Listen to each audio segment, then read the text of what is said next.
Fabiana Fonseca e vou estar falando um pouquinho como que é a química para a construção do projeto de vida. Bom, só falando um pouco da minha carreira, eu sou licenciada em Química, tenho mestrado na Engenharia Química, sou especialista na Educação em Ciências e estou terminando minha especialização no desenvolvimento de projeto de vida. Como que essa especialização, como que o projeto de vida chegou na minha vida? Esse caminho foi um pouco longo. Lá na minha graduação, lá em 2011, se você perguntasse para a Fabiana de 2011 qual o seu projeto de vida, ela ia te responder assim: preciso trabalhar, preciso ganhar dinheiro. Primeiro que ela ia saber qual é a definição de projeto de vida. Ela só ia falar que ela teria que ganhar dinheiro. Agora, a segunda Fabiana, de 2022, se você fizesse a mesma pergunta, já ia se delongar em mais definições do que seria esse projeto de vida. É engraçado a comparação das as duas professoras de Química, como que as definições são completamente diferentes. E aí, peço uma licença também para o Cidade Negra, que fala o seguinte: você não sabe o quanto eu caminhei para chegar até aqui. Eu, em 2011, ia achar que era uma música qualquer. Hoje, eu tento passar isso para os meus alunos. Eu quero que eles entendam que todo o processo depende de um sacrifício. Você depende de um aprendizado. Não é somente ir ali e decorar uma tabela periódica. É você entender o processo, como ali aquilo foi construído, onde aquilo está aplicado. Então, eu comecei a lecionar. Eu comecei a trabalhar em sala de aula. E comecei a trabalhar em sala de aula do método tradicional, onde eu tinha um público, eu sou professora. Bom dia, boa tarde, boa noite, o conteúdo está aqui, copiem. Lista de exercícios, livro tal página, lista de chamada, fechou minha aula. Era isso, o resumo da minha aula de Química. Lá, em 2011, logo após a minha formatura. Só que depois, eu comecei a ver que em 2022 estava um pouquinho diferente. Eu já comecei a entender que eu precisava falar o bom dia, o boa tarde, boa noite para o meu aluno, mas eu precisava entender como que estava o processo de aprendizado dele. Eu precisava entender por que ele não sabia que chumbo, o significado do símbolo dele químico é Pb. Por que é Pb? Sendo que o nome é chumbo, começa com CH. Então eu precisava ensinar isso para o meu aluno e mostrar para ele que vinha do latim, que era do pulmão. E muitas das vezes ele não sabia o porquê daquilo. E era de coisa simples. E aí minhas aulas de 2022 viraram essas. Aulas que muitas vezes incomodam, aulas que dão diferença de... Eu posso dar uma lista de exercícios, de 10 exercícios para meus alunos, do mesmo jeito que eu dava lá em 2011, mas com processos diferentes. Em vez de eu chegar na sala, gente, aqui está a lista de exercícios, o conteúdo acabou de ser dado, faça, me entregue. Ponto. Professor à mesa, a chamada e tudo final. Hoje, eu já faço diferente. Eu prefiro separar esses alunos em grupos pequenos, rodar todos os grupos vendo a dificuldade de cada aluno, sentar com os alunos e ver as dificuldades deles. Gasto tempo? Gasto. Prefiro gastar, porque eu entendo porque que o aluno não fez aquilo. O aluno não dormiu à noite, o aluno não teve tempo porque estava fazendo alguma outra atividade. Pode ser o mesmo conteúdo, mas as maneiras como eu faço isso são diferentes hoje. Então, em uma aula da faculdade, na aula de geologia, a professora foi explicar um trabalho em grupo e fui eu apresentar.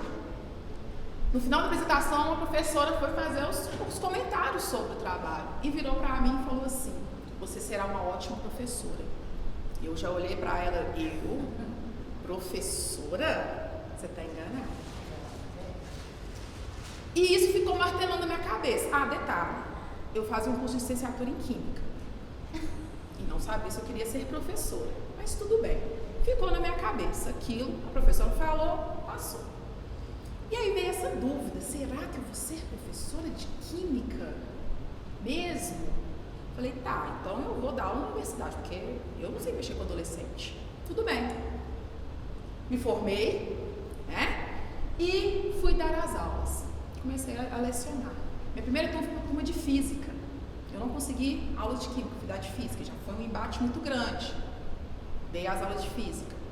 Logo em seguida eu consegui aulas de química. No meu primeiro emprego, a coordenação da escola me chamou, depois de um mês mais ou menos de aula, e eu falei, não tenho experiência, é minha primeira vez e tá tudo bem. Eles falaram, não, está contratada, pode dar suas aulas. Só que com um mês de aula, eles me chamaram para conversar. E falaram, né, foram dar um feedback sobre as minhas aulas. E viraram para mim e falaram assim, você tem que ser menos próximo dos alunos. Você está muito próximo. Você está dando muita intimidade para os seus alunos. Eu olhei aquilo, tá, era o ensino tradicional, eu, os alunos, só que eu dava aula na minha cidade, que meus pais moram. Então, os meninos que eu estava dando aula eram meninos que eu conhecia de criança. Então, eu conhecia todos aqueles alunos ali, ou tio, ou primo, eram conhecidos meus, e tinha parentes também. Beleza, passou, continuei dando minhas aulas, mas aquilo me incomodou, mas continuei. Fui para o mestrado, e fui para o mestrado em Engenharia Química, um curso bem fechado. Estudei, batalhei, foi difícil, me formei. Mas voltei a dar aula de novo, não aguentei. Fui trabalhar no curso técnico e também no ensino médio, porque as contas chegavam. Tive que começar a trabalhar. E aí comecei a dar aulas de química, e como nas aulas do curso técnico eram 8 aulas semanais, eu comecei a me aproximar muito dos alunos. E percebi que aquilo estava fazendo diferença. Na hora que eu sentava com um ali para fazer um exercício, na hora que eu estava dando aula prática, eu ia ensinar a montar o equipamento. Falei, esse negócio está fazendo diferença. Beleza. Fiquei com essa dúvida. Estou precisando mudar o jeito que eu dou aula. Vou procurar alguma coisa para fazer. Terminei o mestrado, estou só dando aula, tem um vazio aqui. Aí que veio a ideia. Vou procurar uns cursos de especializações. Primeiro fiz um curso de especialização em ensino de ciências. Então fui aprender sobre métodos de ensino, sobre metodologias ativas. E comecei a ver que isso estava fazendo uma diferença. Ok, já comecei a aplicar aquilo, já comecei a ficar mais próximo dos alunos. Depois veio o projeto de vida.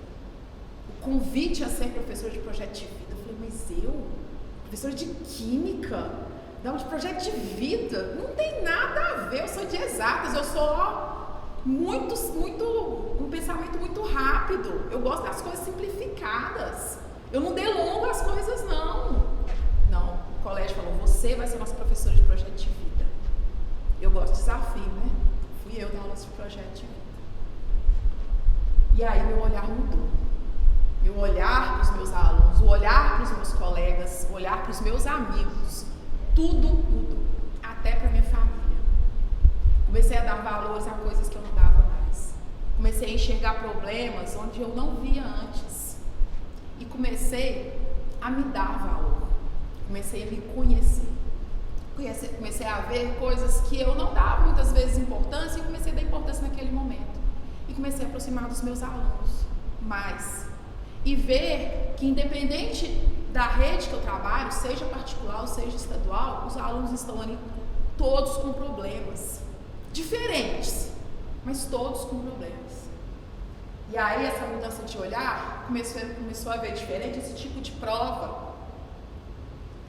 Onde antes, lá em 2011, eu só dava valor ao aluno que tirava total. E eu discriminava quem entregava a prova em branco. E eu comecei a olhar para esse aluno que entregava a prova em branco, que não fazia o exercício. Comecei a procurar por que isso está acontecendo. E aí, comecei a enxergar melhor. Então, minhas aulas de químicas começaram a ser aulas um pouco mais humanas, onde eu comecei a ajudar aqueles alunos. Não deixei de dar aula de química, continuo professora de química. Como diz os meninos, continuo fazendo as poções mágicas. Dentro que pode. E lembro-me de uma aluna minha, no ensino remoto, falando comigo uma coisa que ficou na minha cabeça. Igual a professora lá, na graduação, que falou que eu ia ser professora e eu fiquei meio assim, ela falou uma coisa muito interessante. No ensino remoto, era eu e a câmera, os alunos do outro lado, eu não via eles. E pouquíssimos alunos participavam. Eu não sofria com isso, tá tudo bem. Dava minhas aulas, tentava puxar o máximo, com exercícios ali online, com jogos e tudo mais. Mas uma aluna, uma certa vez, falou assim comigo: Fabiana, sabe por que eu gosto da sua aula? Porque você é gente como a gente. Você mostra que você come, você mostra que tá aqui na aula remota, de pijama, da cintura para baixo, que você tá de meia, de Snoopy igual a gente, que sua cachorra tá aí atrás te atrapalhando da aula e tá tudo bem. Coisas que ele sentiu a falta nos outros professores, que não mostravam o que estava acontecendo estando na casa deles. E eu mostrava que minha mãe batia na porta e me chamava. E eu mostrava que minha irmã entrava no quarto. E eles achavam isso o máximo. E não atrapalhava a minha aula. Pelo contrário, mais alunos começavam a participar da minha aula porque queriam ver minha cachorra. No ano passado eu fui homenageada na turma que falaram que homenagearam mais minha cachorra do que eu. Eu falei, vocês estão de sacanagem. Mas tudo bem. Eu sei que ela é maravilhosa. Mas... Então eu comecei a ver essa interação de trazer esses alunos para próximo de mim. A partir de entender o meu projeto de vida e de fazer eles entenderem que eles também têm um projeto de vida a ser construído. E que pode ser mudado no decorrer do processo e está tudo bem. Não tem problema nisso. Nós somos mudanças constantes e está tudo bem. E começar a entender. Então, se eu voltasse no tempo, pegasse essa Fabiana é de agora, da ensino remoto, e perguntasse de novamente: será que a química pode auxiliar na construção do projeto de vida dos meus alunos? A de 2011 eu falei assim: primeiro, o que é projeto de vida que a minha sabe responder. Mas hoje ela vai falar o seguinte: com certeza, e é necessário que o projeto de vida esteja presente na sala de aula em todas as disciplinas e não somente na química, para que o aluno aprenda, para que o aluno saiba viver. Com isso, o amor tem que ser espalhado. Lógico que às vezes a gente é duro, a gente às vezes precisa ser duro, mas espalhar amor, espalhar gratidão, espalhar que é necessário aprender e ouvir e respeitar um ao outro é necessário para qualquer um de nós. Muito obrigada.